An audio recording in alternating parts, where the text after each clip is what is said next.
Good morning. 23 Elul. Godel Torah. Great is Torah, meaning the learning of Torah. Shemevi Rafua. It brings healing. L'kol chai, to all living things. Who needs a Rafua?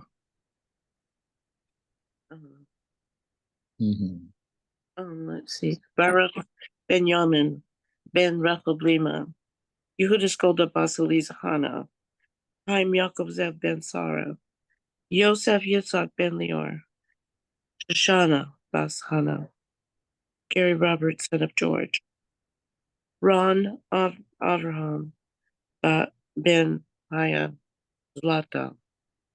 Before Shlema Bekorev. He's still in the ICU. Yeah. All right. He should come out of there whole very quickly. Amen. Yeah. Rav Shraga, Rav Yitzhak Fivish, Ben Braina Malka, Rabbi Ginsburg should have a Refuah Shlema. Anybody else? Okay. It's good to hear the list get shorter.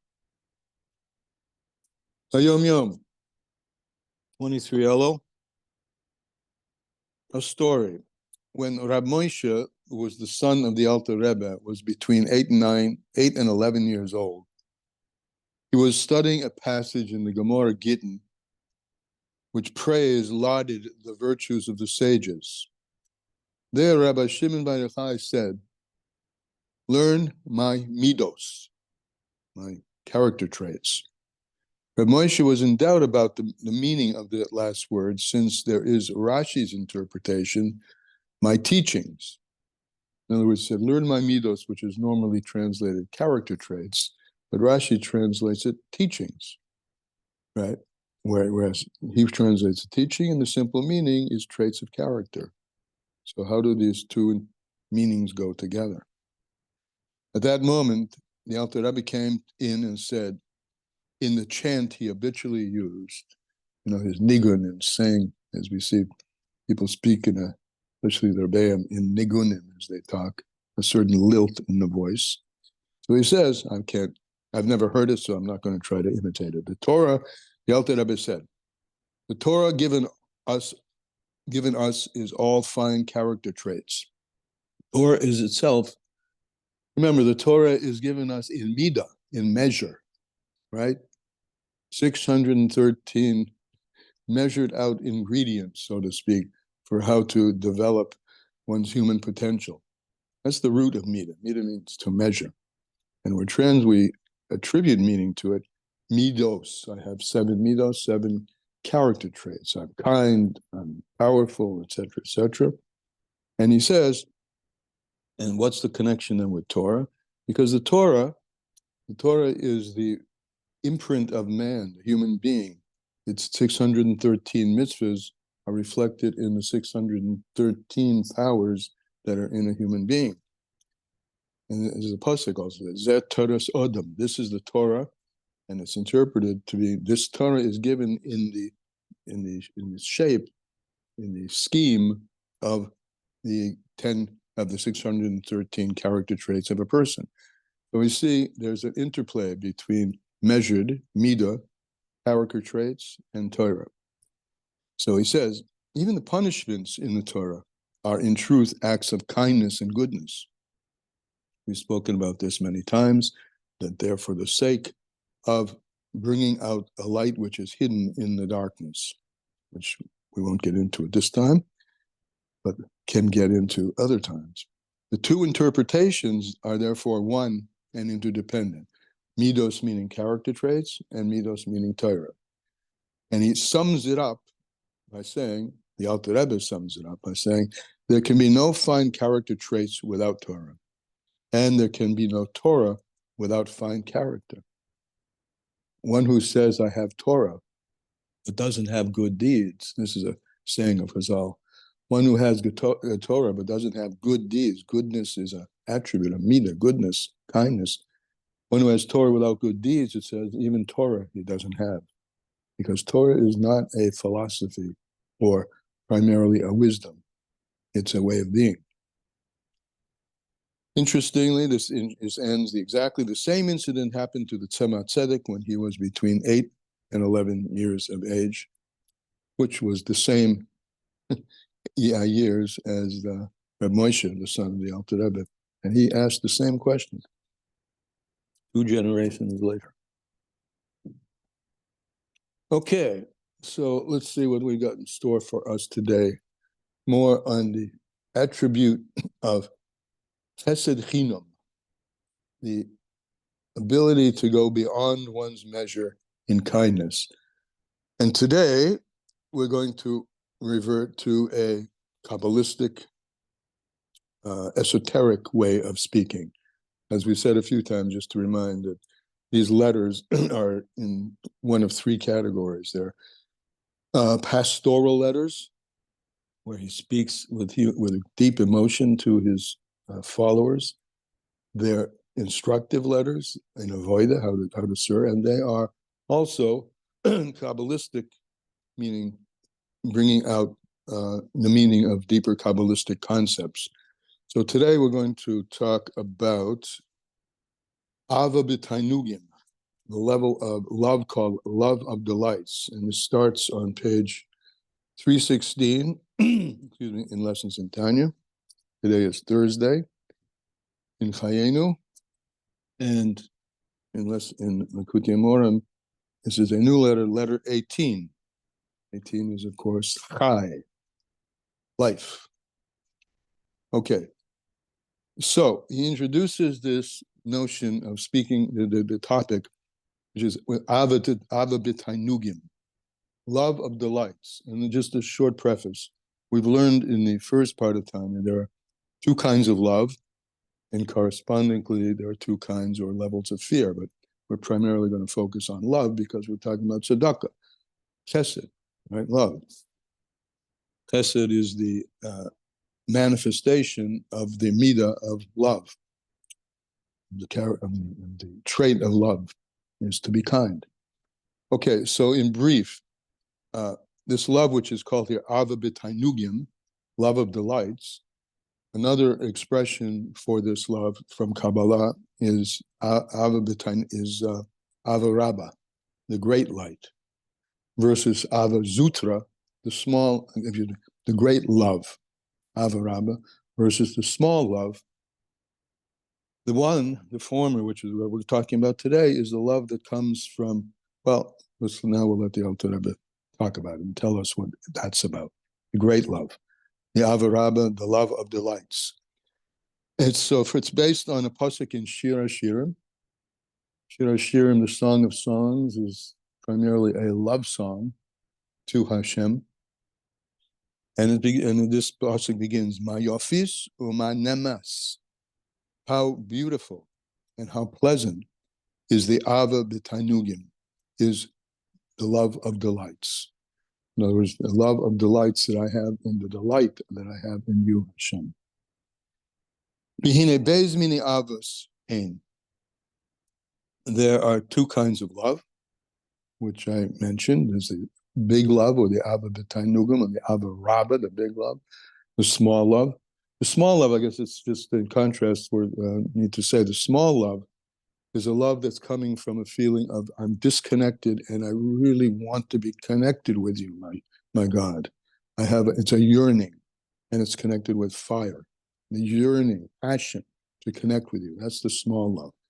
The big love, or the Ava B'Tainugim, is when that love reaches resolution, and one is united with one's partner, with God Himself, in a very calm and peaceful way. And a metaphor that's brought for that is the love between a child and a parent, especially if you can imagine a small child being held in the lap of the parent, and there's a calmness and a peace there. The connection is made. And when the connection is made, this is called Ava Rabba or Ava B'Tainugim. So he says there are 2 kinds of love. Beis mini avos hein, there are 2 kinds of love. Aleph Ava B'Tainugim. And the first one, which we're going to be talking about, is the love of delights. The Hainu Shemes Aneg al Hashem Oinig Niflor, where one, as I said, resolved the yearning and is in a state of great pleasure, oinig, delight, in a state of great pleasure. That's what Shlomo HaMelech said when he said, "Ma yofes unemet," how sweet and pleasant. There's a calmness in the union that takes place in Ava Rabbah.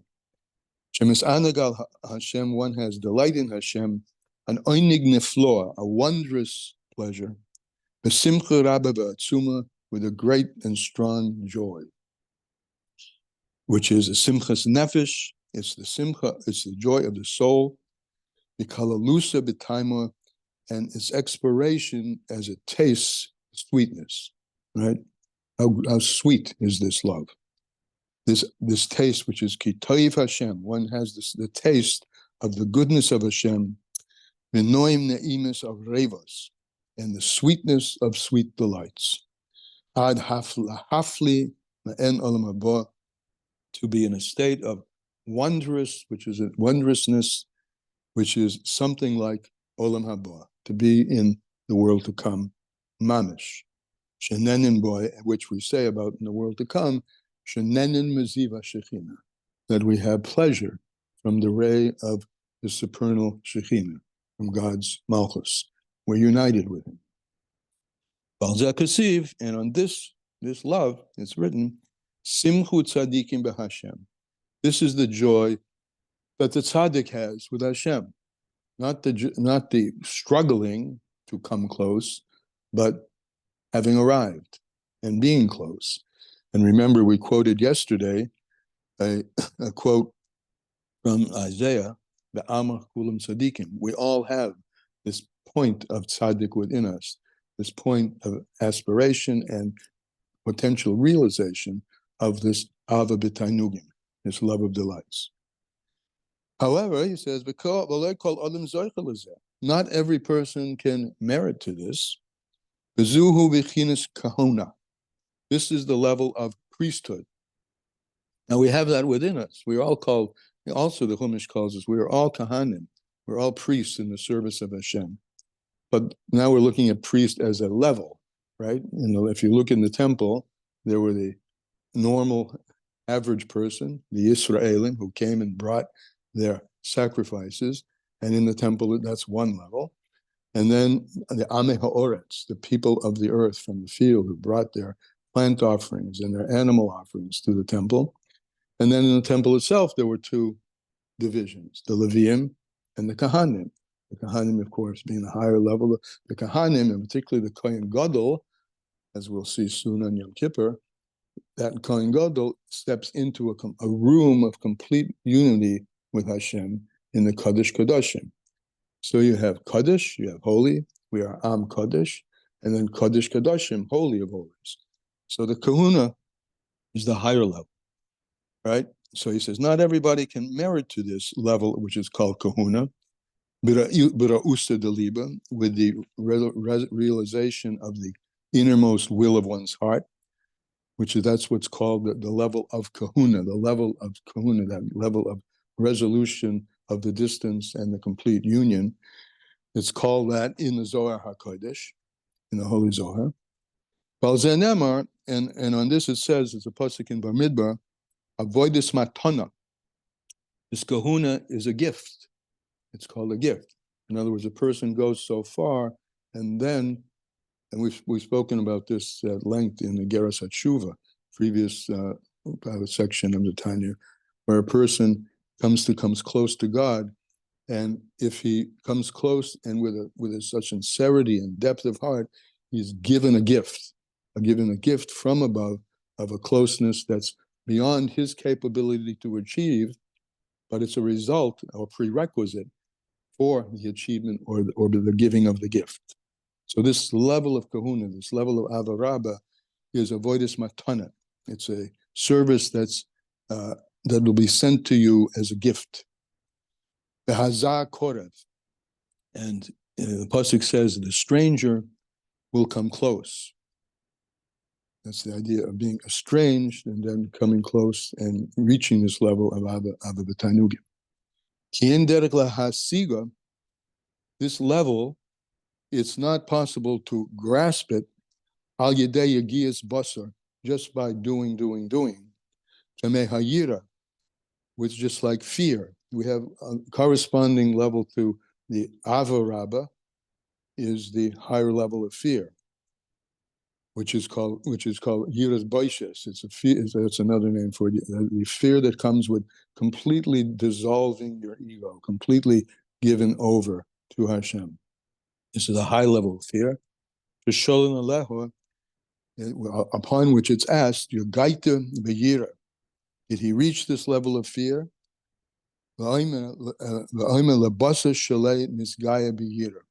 And this is given to someone who's asking a question because the person has not yet reached it. As is written in the 16th century Musar Sefer called Reishis Chochma. Ukasiv, and it's written, a pasuk in Mishlei, B'yira, concerning Yira, fear, Im tivaksheno b'kesef. If you real kesef is silver, but it also means nichsefa b'gam kolsa nafshi, David Amelech. Kolsa, my soul yearns. If you really yearn for it, then you will find it. But besides this, that it takes a lot of striving. Besides this, it's a gift that comes after the deep digging, as if the word digging is meant to give the feeling of one who is one who digs after buried treasure. Dig deep into yourself, right? Dig deep into yourself to resolve the feeling of distance from Hashem, which is the lower level of fear. I feel I'm distant from Hashem, separate from Hashem. Resolve that with the Ava, the small love, the yearning to come close. And one can be possibly gifted with the higher level of fear or the higher level of love, which we're speaking about here, which is the Ava b'tanugim. And that's what he says. Ava Rabba Zu, this great love, this Ava b'tanugim, this is not a function, it's not a step-by-step function. You're on step 9 and you're going to get to the infinite. No. This is, he says, this Ava b'tanugim, nefeles la'odam mehaleh, does not come to a person. This Ava Rabba, nefeles la'odam mehaleh milamayla. Excuse me, this is a gift which falls to a person automatically from above. It's not something that one can earn and then increase one's earnings gradually. Grub a mushel from the marketplace, right? I can increase my salary by being better and better. But at a certain point, I may get recognized as being something very special and get an award, right? So this is an award that comes from above. Blish yachin v'kaven, without a person intentionally seeking it one after another, and doesn't come as a result of his kavana. Akashi is yoga, but it does come after the person strives. You do have to do the first level of Ava, strive and yearn and work to come close to Hashem. It comes after that, but it comes as a reward and not as just a logical next step. It comes after that he struggles and yearns. So the Seder, the order is, or the lower level of fear, I'm distant, right? And I'm far away from Hashem. And I'm then coming to the first land. Now I do an avodah to come, and I yearn to be close, right? And that brings the level of these higher levels of Ava b'tanugim, or Yira Premamus, the higher level of fear. The higher level of fear is usually translated as awe. And it's, as I said earlier, it's the experience of being totally nullified, totally zeroed out of ego, and being totally open to Hashem. Yira Remamus, that's called. That's the higher level of fear, or the exalted level of fear. V'hayegia letachlis, and one who reaches to these levels of perfection, one who reaches these levels, remember, this is not something that you can earn, it's something that's given to you as a reward for the earnings that you have done previously. So that which a person is able to grasp from this, the from the particular level of, each of us have a particular particular set of attributes of our particular soul, and then what happens and can happen, as we said earlier, it doesn't happen to everyone, it's a reward. One can come to the Ava B'Tainugim, the love of delights, which is what we're talking about, Milamaila, as a gift from above, Lishken Yachod Im Hayira, and that can dwell together with the highest level of fear, and they go together, that with complete nullification of oneself. Now, nullification is not a great word because it has the implication that you're putting yourself down. It's on the contrary. You're opening yourself up. You're dissolving the ego which separates you and opening yourself up to the essential you, which is always tzaddik, which is always righteous. And so these two go together. And if you open yourself up like that, you could receive the reward from above, the Ava B'Tainugim. So it goes together with the yira that we spoke about. Ki darka shel ish lachzer. And this is an expression from the Gemara. It's the way of a man to pursue a woman. Now, what does that mean? In Kabbalistic terms, man is the right side, woman is the left. Man is the mashpia, woman is the makabel. Love is on the right, and it gives rise to fear. In other words, if a person really loves somebody, there's a simple talk now, if a person really loves somebody, they dissolve their ego in the face of this person, and their whole desire is only for the benefit of the other. So this is the right gives, the love that I have gives rise to the feminine quality of total openness, which is total dissolution of the separateness. And therefore, you have the unity of male and female, the zivug. As is written in chapter 43 of Likutei Amorim, when we get a chance next Jewish calendar year to go back to the beginning of the book. And yeah, that's today's Tanya.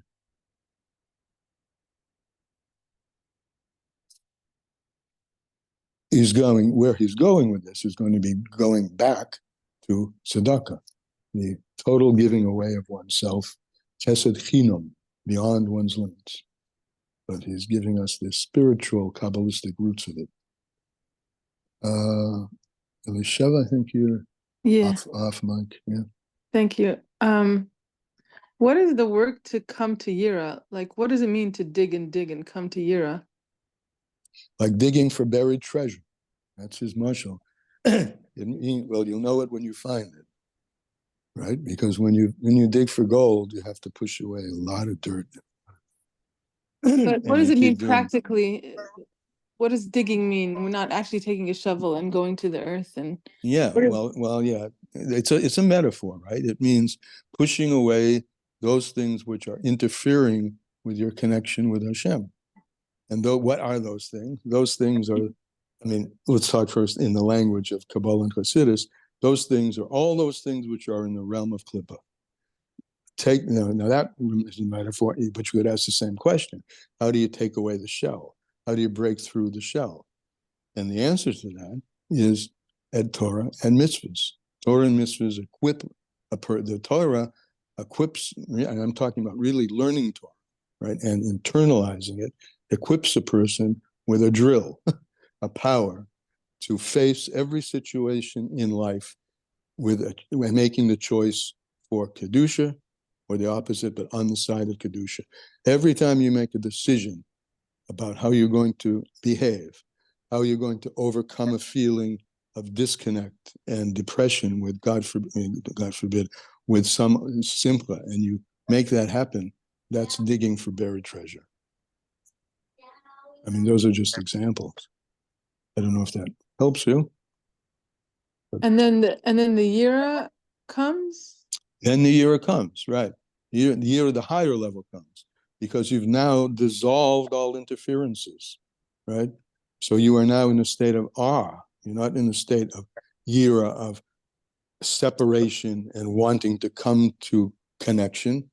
You have made the connection. And that connection is a result of you coming to a complete dissolution this is the tachlis, I mean, it's the ultimate state, right?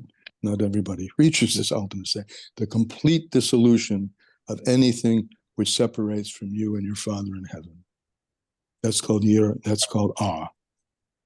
That's what I just made myself for breakfast. And when you have that feeling of awe, when you have that complete dissolution, that results in also in the feeling of ava b'tainugim, that you're there.